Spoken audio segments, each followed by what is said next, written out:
Hello students. Now we have lectures of EVS, basically environmental sciences.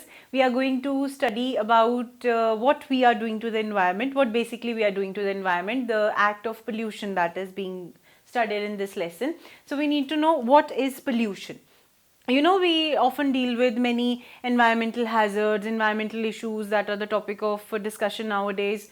A lot of steps are being taken to overcome the environmental issues. So one major issue is the environmental pollution, basically. So we need to understand what is pollution. What is this term, basically, that whenever something wrong or something bad is being done, we say that it is polluting it. Like if four people are sitting in a room and somebody comes and smokes over there, so you're saying that the room got polluted. So what basically is pollution? Pollution is any undesirable change in the composition of environment. If in gross terms I have to understand that what is pollution, it is that any undesirable change which is being done to the actual composition of any environmental abiotic factor, in short terms if I have to say. So we had three factors of environment, that is air, water and soil. So whenever the resources that we just took name of, that is air, water and soil, some undesirable component which changes its composition is being added naturally or by man-made activity, that is known as pollution. Alright, so pollution is caused by pollutants. So that undesirable thing which we are saying that is being added, that is known as a pollutant. So if I am saying that I am talking about fresh air, that would be the air that is being provided by the environment as it is. If I am saying that air is having composition of 70% of nitrogen, 23% of oxygen, then if by any chance I increase that oxygen or decrease that oxygen composition, then even oxygen can become a pollutant. So whatever has been given to us by nature, that we term as environment, the natural conditions around us, if we are changing them and adding something undesirable into it, that would be termed as pollution. And whatever undesirable is being added, that agent, it would be the pollutant. So we get to know that what is pollution and what are pollutants. Pollutants are the agents that cause pollution. So they are the agents, the undesirable things which are being added to the actual composition of a given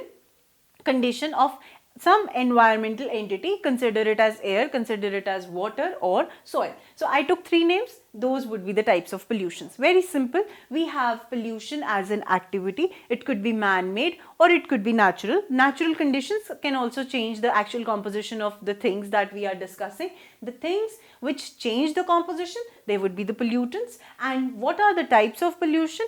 The air composition, when it is changed, it would be air pollution. The water composition, when it is being changed, it would be water pollution. And when the soil composition, that is known as land pollution in terms of pollution, that is known as soil pollution. So there are three types of pollutions. What is pollution? What are pollutants? That is pretty much clear to you. Now let us take into account the air pollution first of all. Very important. We have air quality indexes for every day, how much the air is pure, how much the air is polluted. So this air pollution we are going to study. You know, air has its own composition. It is having certain gases in it, certain dust particles and all compose the air. Whenever that composition changes, it is known as air pollution. Now, what is important for us to understand in air pollution is that this air pollution has direct effect on the well-being of organisms. Though all those terrestrial organisms which are dependent on air for meeting their oxygen requirement, oxygen, you know, is a gas which is required for respiration. Respiration in a way is required for metabolism. So all those organisms which are dependent on oxygen for their respiratory mechanisms are going to take inside the air. If that air is going to have pollutants inside it, and by chance if they are poisonous to the organism, you can very well imagine that how much hardship they are going to bring to the organism. They are hazardous, as we call them. So air pollution would be the undesirable change in the air composition by the pollutants which would be poisonous. Now there are two types of pollutants, air pollutants. First is gaseous air pollutant, and the second would be the particulate air pollutant.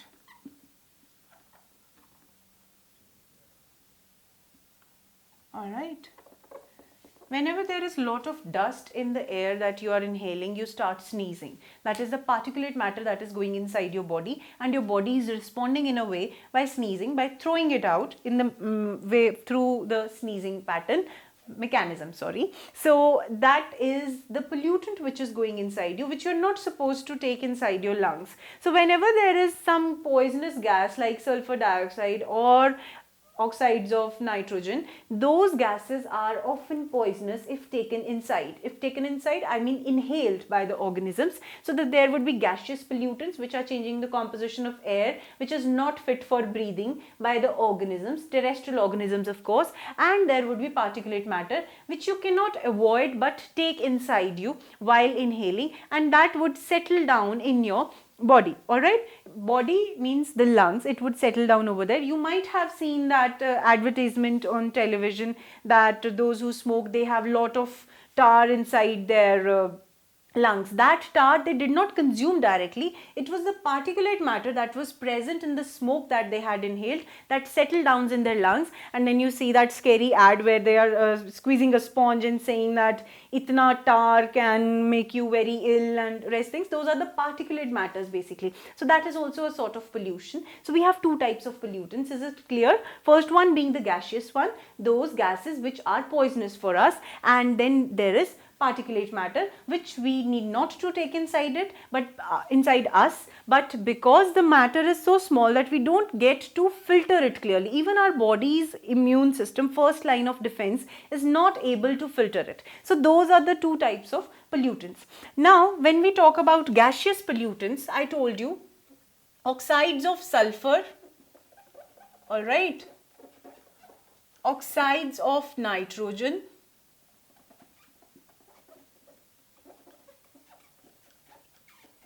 and carbon.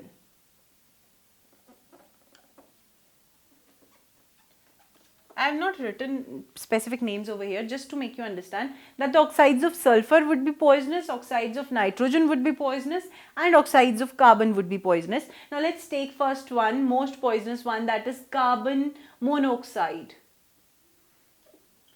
You know, in gas exhausts of various cars, the gas that is being released is carbon monoxide. You might have heard that if somebody is being subjected to carbon monoxide in a closed room, he or she can die within 2 hours. So that is, you can imagine the extent of poisonous this carbon monoxide is. Why it is poisonous? Because it has a very, very high affinity for the hemoglobin. If supposedly you had 4 molecules of carbon monoxide and 1000 molecules of oxygen and 2000 molecules of carbon dioxide, the hemoglobin would leave all those molecules and go and combine with carbon monoxide. So high is the affinity. So this has a high affinity for our hemoglobin. That's why it goes and binds over there, and there it avoids the uptake of oxygen. So the person dies of hypoxia, that is oxygen deficiency inside the body. Then we have carbon dioxide. Carbon dioxide has lesser affinity than carbon monoxide, but yet larger than that of oxygen.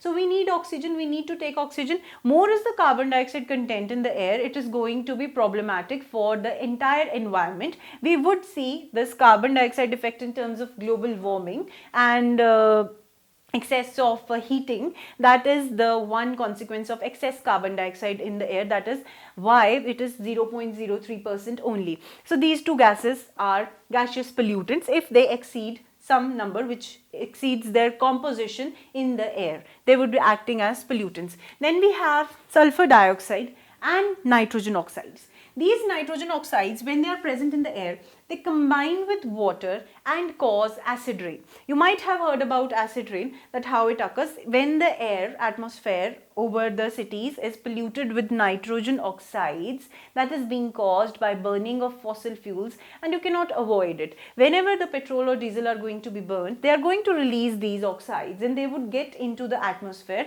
Those oxides, when they combine with water, if any sulfur oxide combines with water, it is going to form sulfuric acid. Though it would be very dilute, it would not be that strong as you're expecting, but it would form the sulfuric acid. Nitrogen oxides, when they combine with water, they are going to form the nitric acids, and the water molecules on combination would be falling down in the form of acid rain over the cities. So these are gaseous pollutants that we need to get rid of, and their quantity and composition should be kept under a check in the air composition. Then we have particulate matter. Any particulate matter which is smaller than 2.5 microns. Such small quantity, whenever inhaled, such small is the size that they are almost invisible. Even if they are visible, they are being taken up by the organisms, and that is going to affect the organisms because they are going to be taken up by the air while the organism is inhaling, and they would settle down in whatever respiratory organ the organism is going to have. Terrestrial organism, whatever respiratory organ it is going to have, they're going to go and settle down over there, or they would settle on the mucous membranes, and they're going to create health problems for the particular organism. So we have particulate matter, and we have special checks which are being put by various government agencies, pollution control boards, that they put on various industries, because all the particulate matter that is being released in the atmosphere, excess of it, and changing the air composition is being done by the industries. So the pollution control boards of various nations have contributed to the environmental upgradation by putting a check on the particulate release by various industries, that they put a check that beyond this level you cannot release the particulate matter in the air because it is somehow going to affect the organisms later on. So we have various particles, like if somebody is working in a glass factory, glass is being made from silicon, or we call it sand basically. So that sand is going to be broken down into small components, and the industry will have small particles which would be released with the help of smoke from their exhausts. So all that is going to be added to the air, and when it is added to the air, it is going to be taken up by some or other organism, and it is going to cause health hazard to those. So that is why the particulate matter is also an important air pollutant which leads to the air pollution that can be problematic for various organisms. Next, we are going to discuss how do we overcome this problem of air pollution.